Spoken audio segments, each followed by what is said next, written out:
Hello there, this is Michele Knight. This is the astrological update and overview for the whole of July 2014. We have quite an action-packed month this month, and it kicks off, thank goodness, on the 1st of July with Mercury, the planet of communication, going direct. If you have had communication problems or issues connected to misunderstandings or miscommunication, happy days, we're all going forward. And Geminis can especially be delighted about this. We might also find that there is some news or something going on in the news that suddenly becomes clear. There may be something hidden or confusion about who was telling the truth. Boom, boom, shakalaka, it all comes out in July. I also think that this month we're going to hear some news, positive news actually, connected to women. Cancer's strutting her stuff, and hopefully we should get some positive affirmations connecting to something positive to do with women in the news, which makes a change. The mystic rectangle is urging us to really express our unique soul and to be ourselves. You might have an added boost of confidence or find yourself able to do something that previously you were a bit scared of. One of life's biggest lessons is to fight our fears. Most of the things we fear do not happen, but we can hold ourselves back sometimes for years at a time. This month, we're being urged to go forward. And that's also because Jupiter, the planet of expansion, is going for the next 12 months into Leo. So it's like, yeah, baby, be yourself, take a leading role and a starring role in your life. If you've been shy, if you've been held back, if you're always doing everything for other people, use the positive energy to step forward, but obviously still be generous of spirit, still be loving and compassionate, but give yourself some of that love and compassion. We have a Moon and Pluto conjunction in Capricorn and also a full supermoon in Capricorn. There's a lot going on about your career, how you sense emotionally your career is going and who you want to be career-wise and what you want to be. And there may be something in you that's quite emotional about this at the beginning of the month, but you'll also have great insights. On the world front, we may hear some dramatic news connected to finance and some big thing happening that's going to affect the vibration of money in either England, America or Asia. And there's a sense, or possibly all three, that something is shifting and something is changing, and seeds of that will come about this month.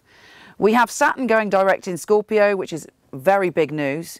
There may have been things from your past that you thought you dealt with that have dragged you down recently, and suddenly it's as if, okay, it's all right. But it's also saying to you, commit to dealing with your shadow, commit to understanding. For all of us to feel secure in life, we have to know our dark side. We have to know the part of ourselves that sabotages ourselves. You know, if we don't know it, it's going to hijack us, take us over and cause chaos in our life. Be brutally honest with yourself and objective about what it is within you that can be self-destructive, and own it and look at it and deal with it.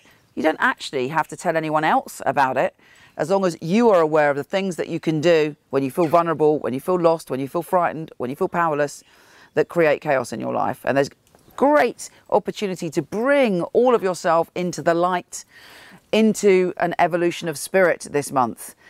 We have a grand water trine later on, which is bringing about a great healing, particularly when it comes to the mother. It's urging you to mother yourself, to nurture other people, and to possibly look and reflect on your own relationship with your own mother. There's lots of mother energy this month coming up, but it's peaceful. It's almost like you can deal with some of the emotional issues that may have affected you, connected to your relationship with your mother for good or bad. Perhaps you had the best mother in the world. Sometimes that's as disempowering than having the worst mother in the world. You know, all of our mothers come to us with a soul lesson. You know, we are contracted to that person to learn and grow from. And no matter how hideous or how good, it molds us for who we are, men and women. Now, Mars is entering Scorpio on the 26th. And this is quite a good thing, actually, because Mars is quite comfortable in the sign of Scorpio. And it gives all of us a sense of desiring pleasure, desiring truth, and looking at issues in our life connected to power or powerlessness.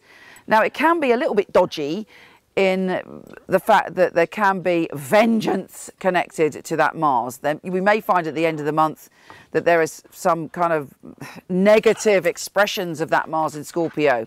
But on a personal level, It's urging you to go deep within yourself and to be fearless and to not fear when it comes to your own sense of anger and expression of passion in the world. Mercury, the planet of communication, is going into Leo at the end of the month. And again, a big theme of this month is self-confidence and being able to strut your stuff out there in the world. Take care, and I'll speak to you soon.